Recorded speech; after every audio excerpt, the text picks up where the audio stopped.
ভোরের নরম আলোয় ঢাকা শহর সবে জেগে উঠেছে। চারপাশের বড় বড় আকাশ ছোঁয়া দালানগুলো যেন সূর্য কিরণে ধূসর রং ছেয়ে সোনালি আভায় স্নান করছে।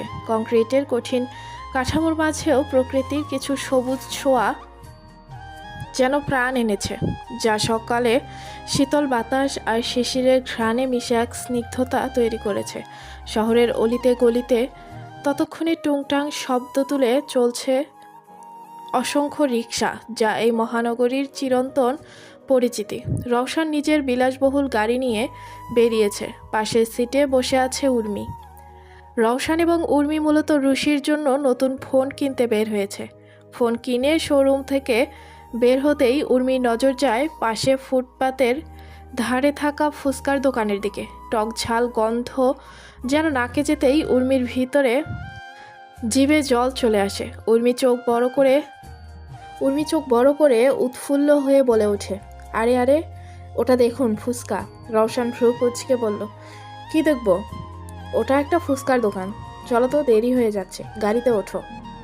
উর্মি রওশনের হাত চেপে ধরে, কণ্ঠে তখন এক মিষ্টি বায়না, যা সহজে উপেক্ষা করা যায় না। না, আমি ফুচকা খাবো। আমার এখন ওই ফুচকা খাওয়াতে হবে। বায়না করিস না পুতুল পরি, এখন তোর এসব টক ঝাল রাস্তার খাবার খাওয়া একদম উচিত না। প্রেগনেন্ট অবস্থায় রাস্তার খাবার খেলে শরীর খারাপ করবে। আমি এসব ছাইপাশ খেতে একদম অ্যালাউ করব না। উর্মি রওশনের মুখের দিকে অসহায়ের মতো তাকায়, চোখ ছল ছল করে ওঠে। আপনি কি একটুও আমাকে ভালোবাসেন না? আমি একটা সামান্য ফুচকা খেতে চাইছি, আর আপনি না করে দিচ্ছেন। আমার ফুচকা না খেলে মাথা ঘুরছে, এখনই হার্ট অ্যাটাক করবো কিন্তু। বাঁচান আমাকে, ফুচকা না খেলে মরে যাব। উর্মির মুখ থেকে মরে যাব এর মতো কথা শুনে রওশনের রাগ 100 গুণ বেড়ে গেল। সমস্ত রাগ, বিরক্তি এবং উদ্বেগে রওশনের চোখ লাল হয়ে উঠল। রওশন রেগে দাঁত কিরমির করে বলল, কিসের হার্ট অ্যাটাক? একদম চুপ কর উর্মি। তুই আবার যদি তোর এই মুখে এসব কথা বলিস, তাহলে এই মুহূর্তে গাড়িতে তুলে নিয়ে গিয়ে তোকে এমন শাস্তি দেব যে তুই ফুচকা কেন, কোনো খাবারের নামও ভুলে যাবি। তুই জানিস না এসব কথা একদম সহ্য করতে পারি না। রওশন যখন রাগে ফুঁসছে, উর্মি তখন ওর দিকে এক পলকও তাকায় না। রওশনের ভয়ঙ্কর রাগ সম্পূর্ণ উপেক্ষা করে দেয় উর্মি তখন ওর দিকে রওশনের বকার দিকে কর্ণপাত না করে উর্মি হঠাৎ রওশনের বিশাল বাহুটা দুহাত দিয়ে শক্ত করে ধরে এবং নিজের সমস্ত শক্তি দিয়ে জোরালো টান দিয়ে নিয়ে যেতে শুরু করে ফুচকার দোকানের দিকে। এই কি করছিস? ছাড় আমাকে, আমি বলেছি তো এসব খাওয়া চলবে না।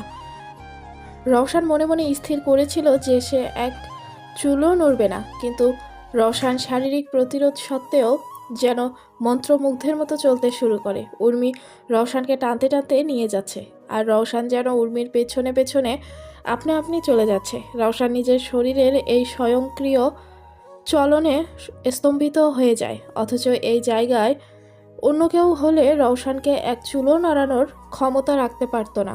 কিন্তু এই 1.5 আঙ্গুলের পিছিয়ে একটা বউটাকে না এক টানে ওকে নেড়ে নিয়ে যাচ্ছে। রওশন নিজেকে থামানোর চেষ্টা করেও পারল না। উর্মির সেই ছোট হাত দুটোর টানের কাছে তার সুঠাম পেশিবহুল দেহ যেন হার মানতে বাধ্য হলো। রওশন মনে মনে দীর্ঘশ্বাস ফেলে বুঝতে পারে তার রাগ, জেদ বা শক্তি কোনোটাই এই পুতুল পরীর ইচ্ছার কাছে ধোপে টেকে না। অবশেষে উর্মি রওশনকে টেনে ফুচকার দোকানের ঠিক সামনে নিয়ে এসে দাঁড় করায়। ফুচকাওয়ালা তাদের দিকে তাকিয়ে অপ্রস্তুত হাসে।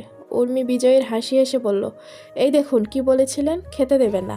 এখন বলুন কয় প্লেট ফুচকা অর্ডার করবেন, জলদি। রওশন গম্ভীর কণ্ঠে বলল, মাত্র 2টো, আর ঝাল একদম কম। 2টো নয়, 1 প্লেট, আর ঝাল আমি পরে ঠিক করে নিচ্ছি, আপনি শুধু অর্ডার দিয়ে দিন। রওশন হতাশ হয়ে ফুচকাওয়ালার দিকে তাকায়, চোখে মুখে তখন পরাজয়ের স্পষ্ট ছাপ। উর্মিকে আর এক মুহূর্ত অপেক্ষা করানো ঠিক হবে না বুঝে শেষমেশ অর্ডারটা দিল। তবে রওশনের কণ্ঠে তখনও কর্তৃত্ব এবং উদ্বেগ মেশানো। মামা, 1 প্লেট দাও তো, আর শোনো, ঝাল একদম কম করে দেবে। আমার বউ ঝাল একদম খেতে পারে না, একটুও যেন বেশি না হয়। ফুচকাওয়ালা রওশানের নির্দেশে মাথা নেড়ে দ্রুত কাজ শুরু করে, কিন্তু উর্মির রওশানের কথার সঙ্গে সঙ্গে বাধা দিল। আরে কম কেন, আমার এখন ভীষণ ঝাল খেতে ইচ্ছে করছে। আপনি কেন কম দিতে বলছেন? কম বলছি কারণ তুই সামান্য ঝাল খেলেই পরের দিন নাক টানিস, আর এখন তুই প্রেগনেন্ট। ঝাল বেশি খেলে পেট জ্বলবে। একদম চুপ করে থাক, যা বলছি তাই হবে। উর্মি ঠোঁট উল্টে প্রতিবাদ করতে গিয়েও রওশানের লাল চোখ দেখে থেমে যায়। ফুচকাওয়ালার সামনে স্বামীর সঙ্গে আর ঝগড়া করা ঠিক হবে না। ফুচকার প্লেট আসতেই সব কিছু উপেক্ষা করে উর্মি প্রথম ফুচকাটি মুখে পুরতেই চোখ বন্ধ করে নেয়। ঝাল কম দেওয়ায় প্রথম দুটি ফুচকা খেতে বেশ মজাই লাগে উর্মির কাছে, কিন্তু তৃতীয় ফুচকাটি মুখে দেওয়ার পরই সর্বনাশ হলো। ফুচকাওয়ালার ভুলবশত একটি নাগামরিচের কুচি সেই ফুচকার মধ্যে চলে এসেছে। প্রথম প্রথম কিছু না বুঝলেও পারলেও উর্মি পরক্ষণেই তা হতাশ করতে শুরু করে। উর্মি চিৎকার করে লাফিয়ে ওঠে, মুখ দিয়ে আগুনের হালকা বের হচ্ছে, চোখ থেকে অনর্গল জল ঝরছে। ঝাল এতটাই তীব্র যে তার নাকে মুখে একাকার অবস্থা। রওশান তৎক্ষণাৎ আতঙ্কিত হয়ে যায়। রওশান তো ঝাল কম দিতে বলেছিল। রওশান দিশেহারা হয়ে নিজের হাত দিয়ে উর্মির মুখের সামনে পাগলের মতো বাতাস করতে শুরু করে। কি হলো, এত ঝাল কেন? মামা, এই তুমি ঝাল কম দাওনি কেন? উর্মি তখন রাগে রওশানের দিকে তাকায়। রওশানের এখন পানি বা মিষ্টি জাতীয় কিছু উর্মিকে দেওয়া তা না করে খালি হাত নেড়ে বাতাস করছে। এমন সময় পাশ থেকে একজন লোক উর্মির অবস্থা দেখে এগিয়ে আসে। লোকটির হাতে আধ খাওয়া ফলের জুস নিয়ে এগিয়ে দিয়ে বলল, আপা একটু নিন, একটু জুস খান, ঝালটা কমবে। উর্মি ঝালের যন্ত্রণায় দিকবিদিক জ্ঞানশূন্য, তাই কোনো কিছু না ভেবে লোকটির হাত থেকে সেই আধ খাওয়া জুসটি নিয়ে এক নিঃশ্বাসে অনেকটা খেয়ে নিল। ধন্যবাদ ভাইয়া, বাঁচালেন। উর্মি মুখ মুছতে মুছতে লোকটিকে কথাটা বলল। রওশানের রাগে তখন চরমে পৌঁছেছে। লোকটি আধ খাওয়া জুস যা কিনা লোকটির মুখ লাগানো হতে পারে, সেটা কিনা ওর স্ত্রীকে খেতে দিল, আর উর্মি কিনা ধন্যবাদ জানাচ্ছে। রওশান হিংসায় তেলে বেগুনে জ্বলে ওঠে। রওশান তড়ি গতিতে লোকটির কলার চেপে ধরে বলল, এই তুই কি ভাবছিস নিজেকে? সাহস কত তোর, অন্যের বউকে নিজের মুখ লাগানো জুস খেতে দিস? লোকটি হতভম্ব হয়ে বলল, আরে ভাই কি বলছেন এসব? আমি তো শুধু সাহায্য করতে চাইলাম। আর ওই জুসটা, ওটা আমি না, আমার বউ খেয়েছিল। ওই একটু ওয়াশরুমে গেছে, এখনই চলে আসবে, বিশ্বাস করুন। চল হাট, সব বুঝি আমি। এখন এসব বাহানা দিয়ে লাভ নেই। অন্যের বউয়ের দিকে নজর দেওয়া আর ছাড়বই না তোকে। রওশান লোকটিকে ধরে এক হ্যাচকা টান দেয়। উর্মি হতবাক হয়ে দাঁড়িয়ে এই মারামারি দেখছে। কি বলা উচিত মাথায় আসছে না। ঠিক তখনই ওয়াশরুম থেকে লোকটির স্ত্রী বেরিয়ে আসে, হাতে একটা ব্যাগ। স্বামীকে রওশানের হাতে নাস্তানাবুদ হতে দেখে সে হন্তদন্ত হয়ে ছুটে এসে বলল, কি হয়েছে? আপনি আমার স্বামীকে মারছেন কেন? রওশান এবার লোকটির গালে সজোরে থাপ্পড় বসিয়ে দেয়। থাপ্পড় খেয়ে লোকটি প্রায় ঝাপসা দেখতে শুরু করে। রওশান দাঁতে দাঁত চেপে বলল, আরে তোর তো দেখছি সত্যি বউ আছে, তা বউ থাকতে অন্যের বউয়ের দিকে নজর দিস? লোকটির স্ত্রী অবাক হয়ে বলে ওঠে, মানে কি বলছেন এসব? ঠিকই বলছি, আপনার বর অন্যের বউয়ের দিকে নজর দেয়, অন্যের বউকে আধ খাওয়া জুস খেতে দেয়।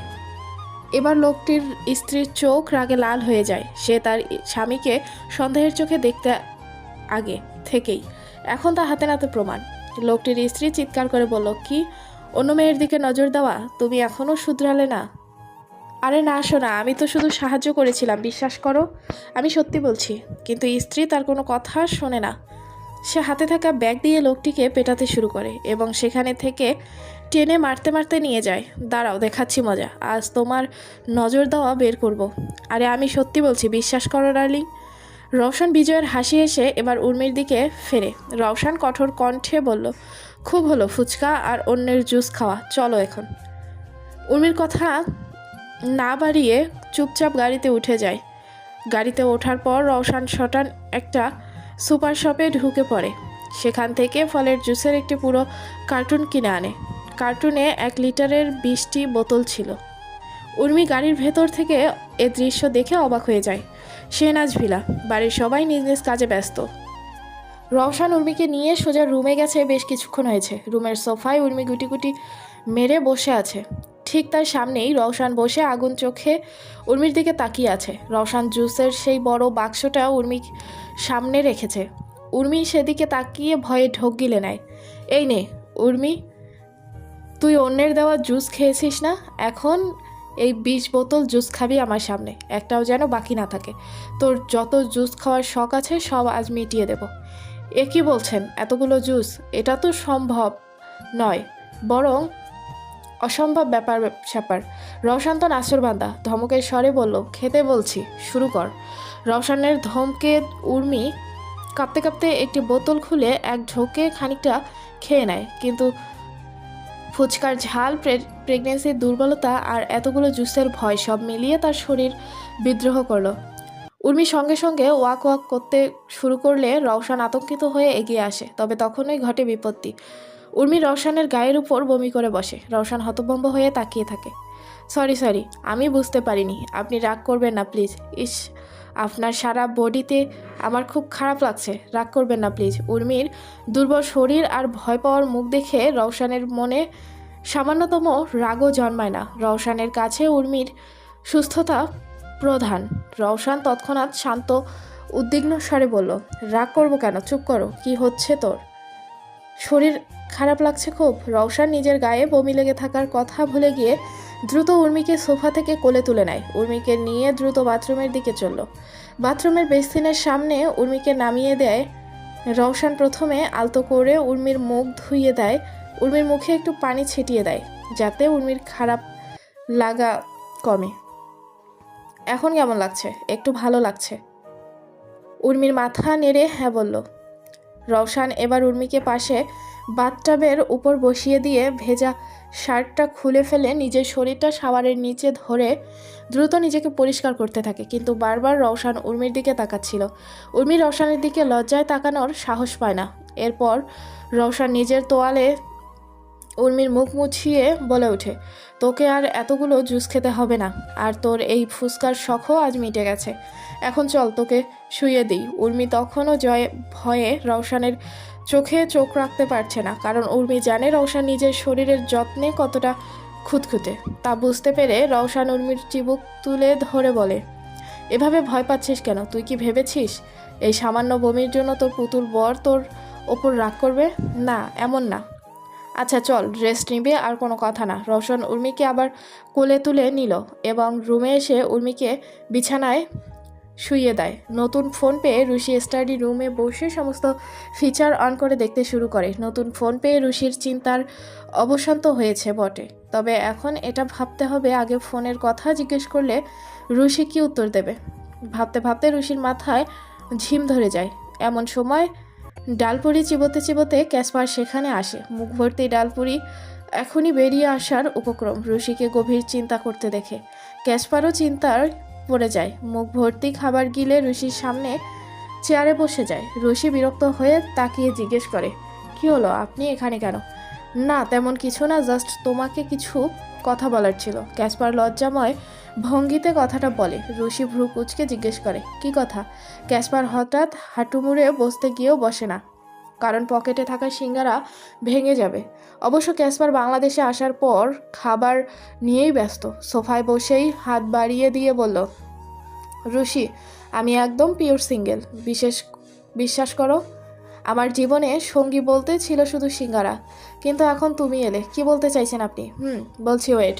তুমি বিশ্বাস করো, আজ পর্যন্ত আমি তুমি ছাড়া অন্য কোনো মেয়ের দিকে ফিরেও তাকাইনি। তুমিই আমার জীবনের প্রথম ওম্যান যাকে আমি লাভ করেছি। রুশি সঙ্গে সঙ্গে চেয়ার থেকে লাফিয়ে উঠে চিৎকার করে, বাবা রে বাবা, কি মিথ্যা, কি মিথ্যা! আপনি আমার সামনে দাঁড়িয়ে মিথ্যা বলছেন। আপনার উপর ঠাডা পড়ুক, আপনার যৌবনে ঠাডা পড়ুক। ক্যাসপার ভয় গুটিয়ে গিয়ে বলল, আরে আমি তো সত্যি কথাই বলছি। আমি পিওর সিঙ্গেল, আমার জীবনে প্রথম প্রেমই তুমি। Pure single? Shut up. আমি জানি আপনি এই পর্যন্ত কত মেয়ের সাথে ডায়েট চার্ট ডেটিং চ্যাট করেছেন। সি রুশি, এসব কি কথা? ঠিক আছে, তুমি আমার ফিলিং বুঝতেই পারলে না। আমি চললাম, এখন গিয়ে বিষ খাওয়া ছাড়া উপায় নেই। সাথে সাথে রুশি পাশে থাকা আলমারির ভিতর থেকে ইঁদুর মারা বিষ বের করে আনে। ক্যাসপার ভ্রু নাচিয়ে জিজ্ঞেস করে, এটা কি? কেন, আপনি না বললেন বিষ খাবেন? তাই তো বিষ এনেছি, নেন, এক্ষুনি ঢকঢক করে খেয়ে নিন তো দেখি। আহ রে, আমি তো মজা করছিলাম। আমি বিষ খেলে তোমার কি হবে বলো? আমাদের জন্ম না হওয়ার বাচ্চার কি হবে বলো? নো টেনশন ডিয়ার, ওই বাচ্চার বাপ আমি অন্য একজনকে বানিয়ে নেব। আপনি আগে বিষটা খেয়ে নিন। বলে রুশি ক্যাসপারের দিকে এগোতে গেলে ক্যাসপার দ্রুত সেখান থেকে পালিয়ে যায়। রুশি হাঁপ ছেড়ে বাঁচল। এই লোকটা তাকে বিয়ে করবে, এত সহজে রুশি রাজি হবে না। রুশি তো আর সস্তা নয়।